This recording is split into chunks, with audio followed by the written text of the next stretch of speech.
Takeaway Chinese, where you can take some Chinese away and experience progress day by day. Takeaway Chinese, we will promise you a difference.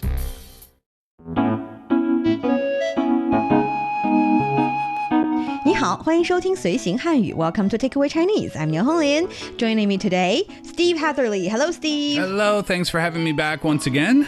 Very happy to have you back. Actually, we've talked about a lot of interesting topics with a lot of Chinese expressions, and I feel like with the show, I am introducing to you not only the Chinese language, but a lot about the society, about the culture and everything, and it's a fun experience. Yeah. For me too. Yeah, it's 100% true because you can learn the language through so many different types of conversations, right? You can talk about the words and the expressions and the idioms themselves, but you can also learn by talking about movies or about cultural aspects or about anything at all. Travel, you name it, fashion, doesn't matter.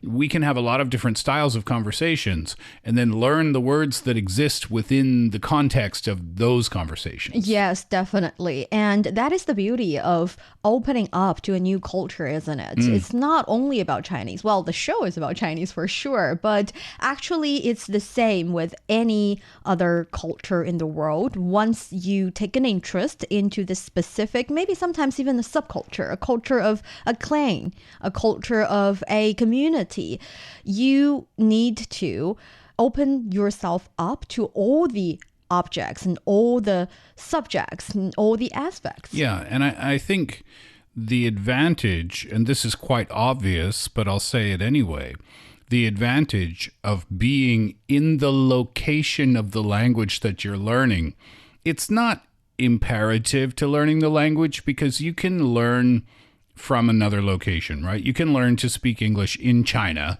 and it's totally fine, but it's just such a bigger advantage if you're in that country or in a country that speaks that language because of the reasons that I just said.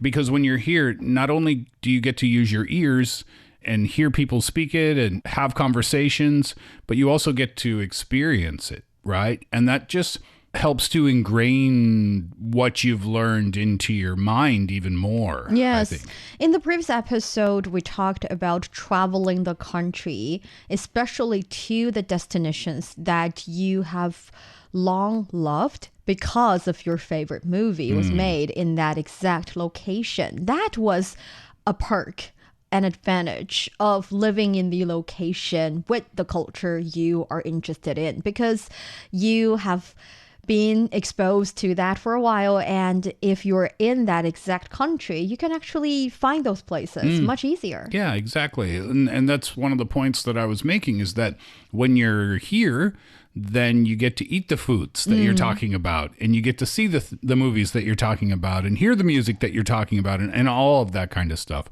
So it's just a lot easier, I think. Yes, and besides that, I think once you're in the culture, you can also witness the growing and evolving of that culture because no culture or language or society is the same forever. Yeah, Everything changes a little bit and you get to experience that change. Sometimes you get to facilitate that change, and that is also very interesting. You mentioned movie. You mentioned we talked about traveling the country with movie themes or traveling into certain destinations where a certain famous movie is made. That's one thing.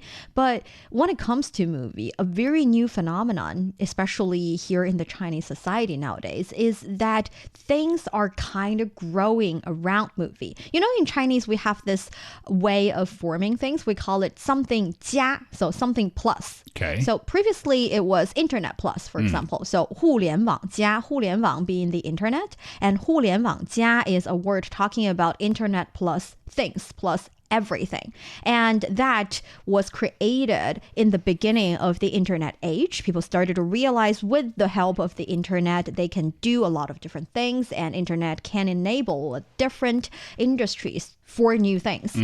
And that is now also a way to describe the current trend of having movies plus a lot of different things. Because imagine the things that you can do in a movie theater, the things that can be generated because of your passion for a certain movie. So that is becoming a new thing. And I think that new social as well as cultural phenomenon is what we're going to talk about today. Perfect. And we have a few examples to discuss. Oh, yes. So 电影家 is going to be the theme. And for our dear listeners, if you're interested in Chinese culture and you want to get a grip on the Chinese language, then this is the show for you. Stick with us for 30 minutes and you soon see the rewards.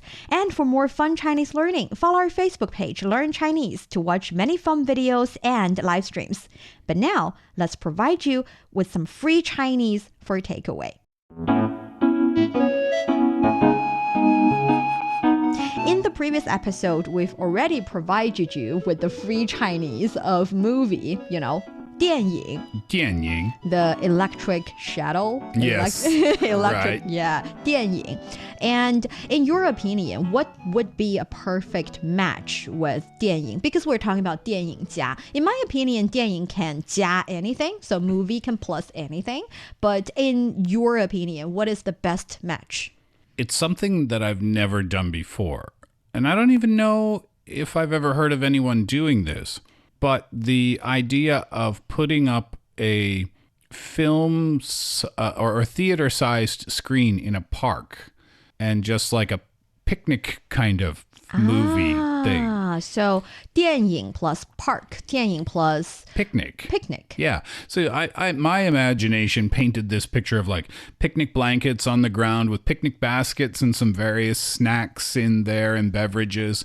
And then you can just kind of relax and watch the movie on the big screen while you're actually sitting in the middle of a park. I'm not really sure about cinema-sized screens because that can be a little bit complicated, thinking about the facilities and stuff. Speakers too. Yes. Yet we do have movie plus picnic in the sense that you have a smaller screen, smaller number of audience sitting in a open area, enjoying a little bit of food. And picnic, by the way, in Chinese is 野餐. 野餐. Yes, 野 means wild, in the wild, because you're sitting in the wild. And 餐 is food or meal. So a meal in the wild. A meal in the wild, picnic. 野餐. Yes, that's picnic, because that is not something rare, actually, since we have a lot of different types of, for example, live music festivals. And also there are different movie festivals and movie competitions in the sense that you have selected some good movies, and then during that period of time, people would choose, or sometimes a jury would choose the best ones and give them awards. And in China, a lot of those activities are held in a much larger scale. So instead of just having a lot of screenings, which is the basic, people are inviting every different industries in the entertainment industry into their setting. For example, if we are having a movie festival in, let's say, Hainan province, which is a province famous for their really beautiful beach, nice weather and climate and everything,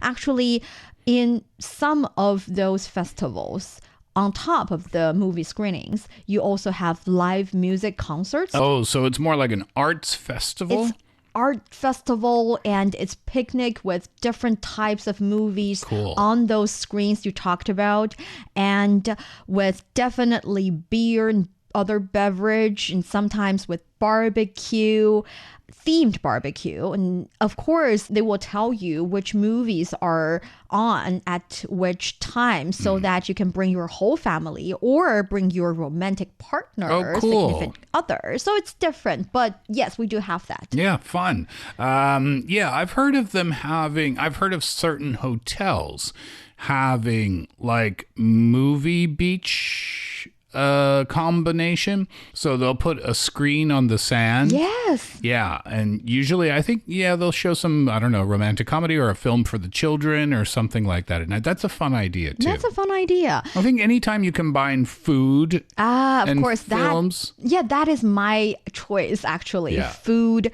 with films. So 电影加美食. 美食 is delicious food.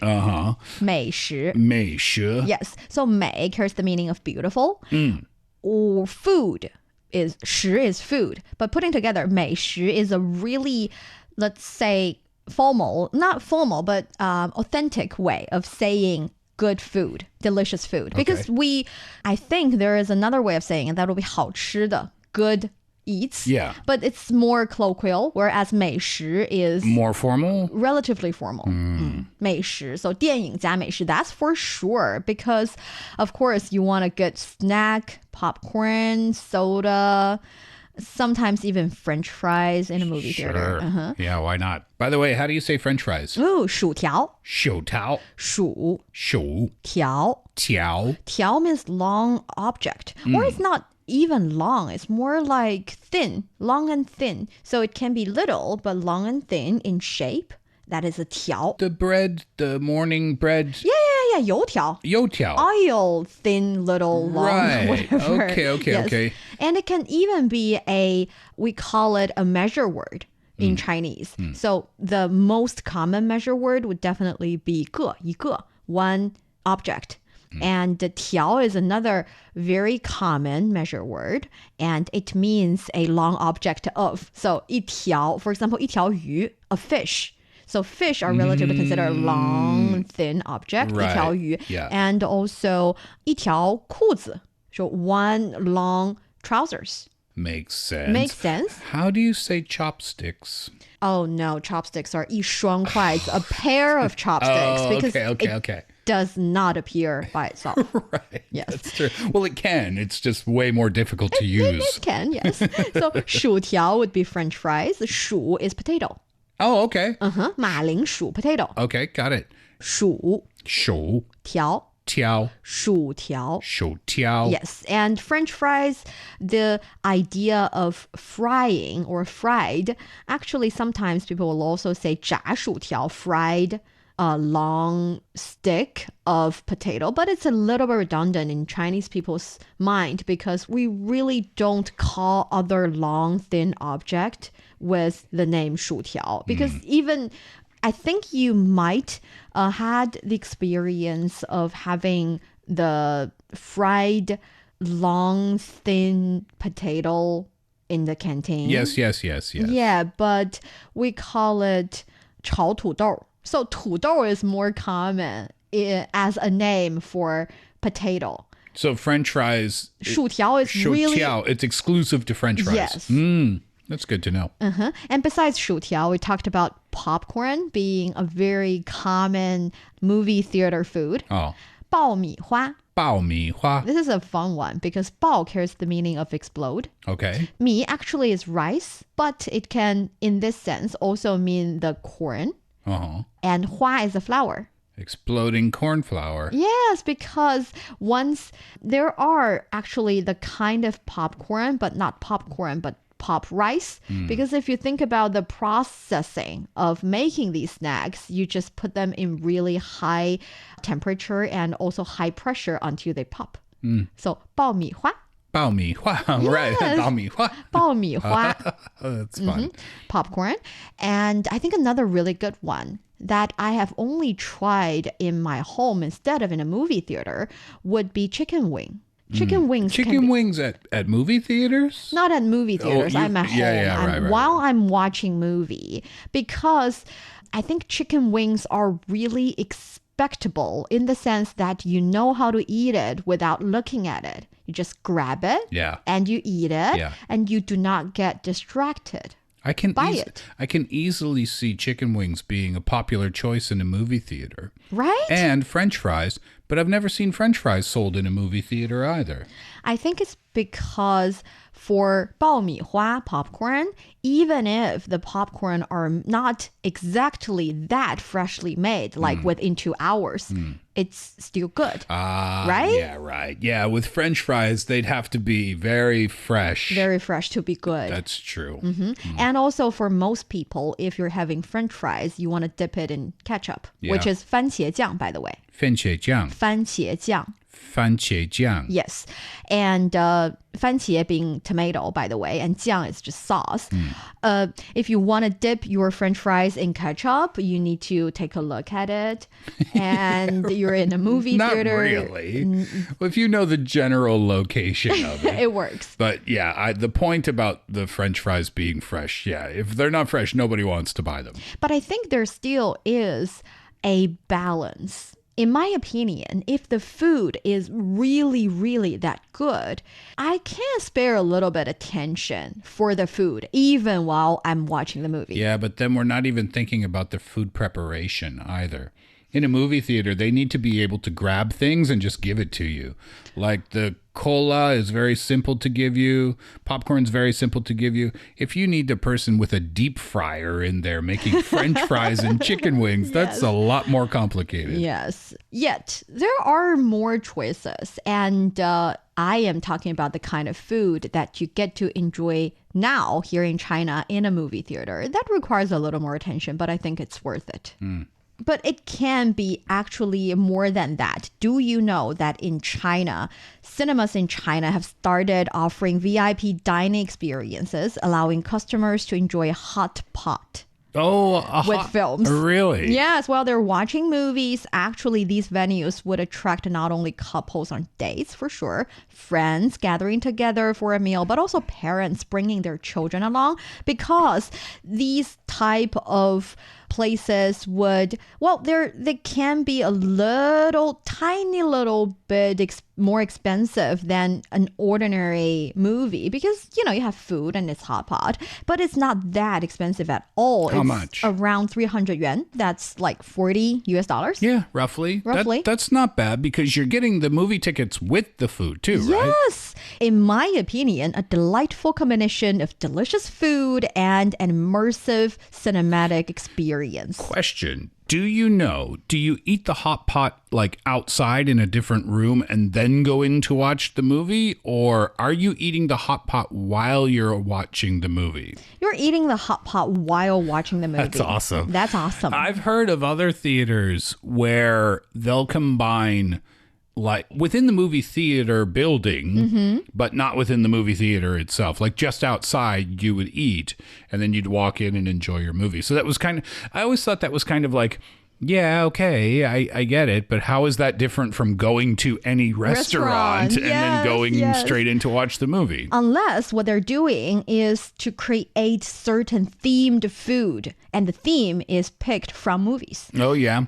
For example, if it is a road trip type of movie, and on the road trip, the main characters try different types of food, and they provide you with all the foods in a buffet, or they provide you with different sets of meals you can choose. That would be nice. Yeah. Have you ever had the experience of feeling the crave for certain kind of food because you watch people in the movie or TV series eating it? 100%. Yeah.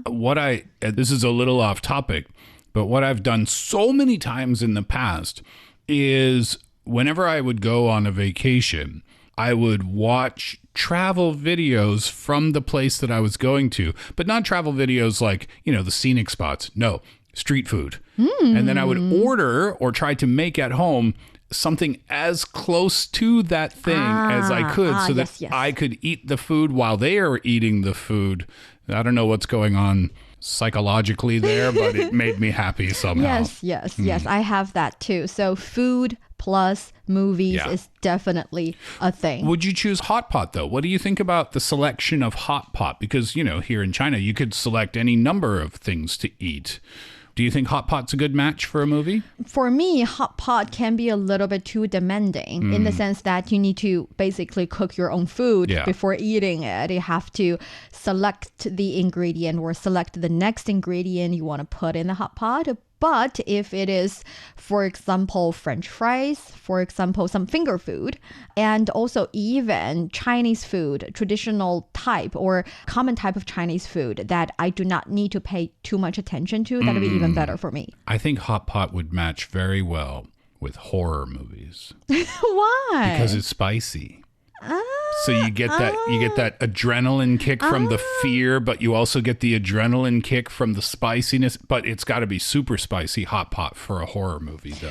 But to me, if it's a horror movie and I am eating spicy and hot pot, I might suddenly and unintentionally burn myself because I'm just too hooked up in the plot, and then I'm putting things in my mouth and just accident happening instantly. Accident waiting to happen. Waiting to happen, yes. Okay, so besides food, what other things could be a good plus? Well, that's an interesting thing to think about because we've seen movies and food done before, right? The culinary kind of film experience.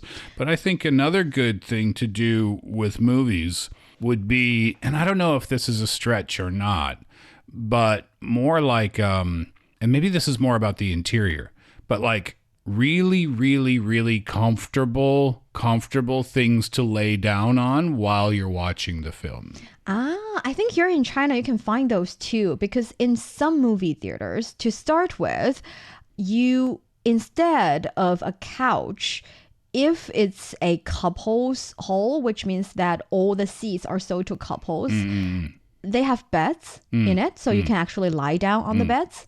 That's one thing. And also in some theaters, but I don't know if I like this one, you would have 按摩椅, massage couches. Oh, massage chairs? Yes. Oh, you could get a massage and watch the movie. You don't like that one? I don't like that one because if too many people are enjoying that service, it'd be a bit noisy. I was just about to say, yeah, it sounds great, but it might be noisy. Ooh, but what we could do then is take our massage chair theater and instead of listening to the theater speakers, you wear headphones. And you enjoy the movie through headphones. Even better, because you can have maybe an even better sound quality. Maybe. But I don't know if people want to watch a movie like that. I know they have theaters like that in the world where you put on headphones to watch the movie. I've never done it myself. But I don't know if that's a good thing. But if you combine it with a massage chair, I can see that happening. I can also see a nap happening. Yes, yeah, that might be a problem to the creators of the movie. And another thing that has been quite trendy, but I think this one depends on the popularity of the movie as well as the nature of the movie. Because nowadays,哪吒 2 is being really, really popular, not only here in China, but all around the world. People are loving the characters in the movie, and that is why 电影加文创 is becoming a thing. I think if you really love the characters, you would want a little toy of the character. Yeah, sure. In Chinese, we call it 手办. 手办. It's like a hand-sized little toy, and you can put it on your desk. You can even, as a collector, put it in a huge shelf with different little boxes. It's a good experience. And of course, if you combine that idea with 盲盒, the blind boxes. Oh, yeah. Right? It's just the whole thing. The blind boxes go perfectly with almost anything, don't they? Yeah.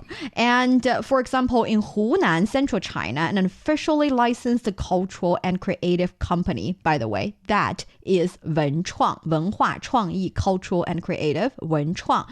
This company has established a dedicated production line, the哪吒line, exclusively for哪吒merchandise. On average, about 250,000 figures are shipped across China from Hunan every day. Yeah. People are loving it. Yeah, and that makes sense too, because when a movie like that gets popular and the main character is such a cute little character, then everybody wants to have a t-shirt or a hat or a toy or something. Yes, and that is not a new thing in particular, because ever since people find that they can have a real little toy of their favorite character in a movie, in a TV show, from a animation, from their favorite video games, they started to love it.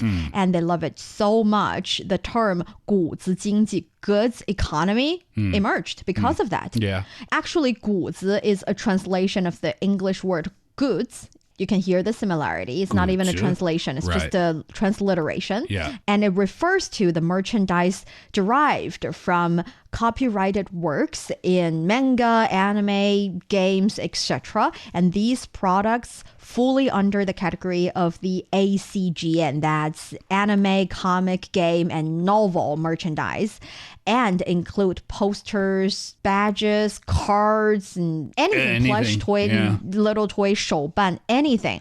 And it's an economy in China already. We call it 股子经济, 经济 being economy. And it's a hugely popular Hugely popular. Yeah. Yes. Yeah. That's always great news for a movie company who puts on this kind of show, because when they know that everybody's going to see the film, then they also know, oh, everybody's going to be buying these little types of toys too. Yes, and with intellectual property protected, actually people made the movie can benefit from this as well. So win-win-win for those who are making those toys, those who love the movies, and also those who actually created the movie. Yeah, so that's one benefit, but then individual theaters can benefit too, Definitely. Right? Yeah. That is actually a new thing that is happening in China.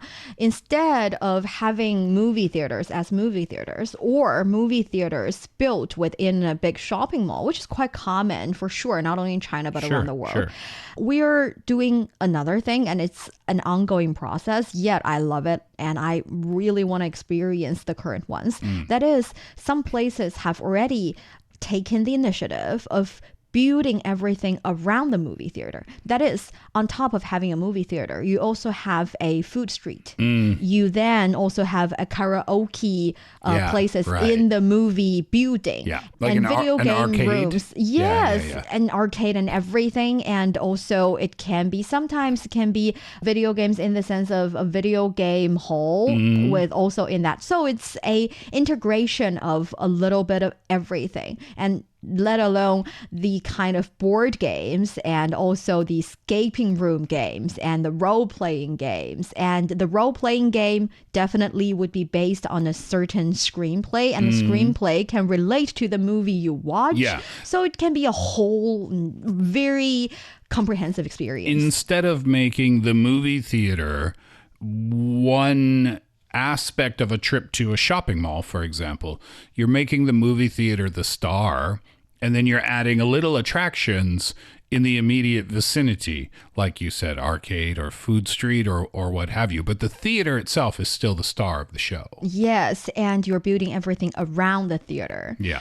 Well, we always like to see a win-win story with the improvement and also the flourishing of the movie industry. We get to see that people are enjoying their entertainment time, their leisure time much more. Yeah. And also we see the industry taking off in the sense that everything's built on to movie, built on to theaters, and it makes me happy. It makes me wonder what can be some other steps. Yeah, well, this is what happens when you have great movies that are really popular. That is the core. It opens so many other doors.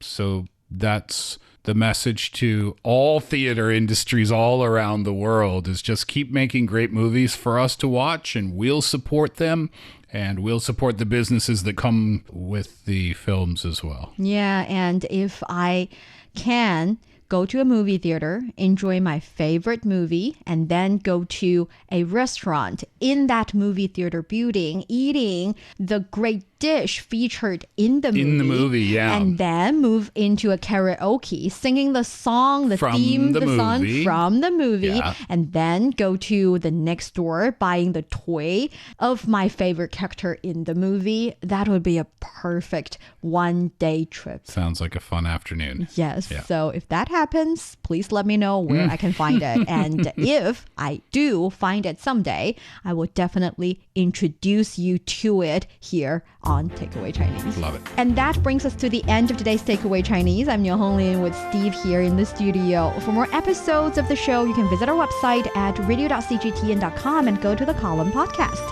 You can also listen to the show and read the script there.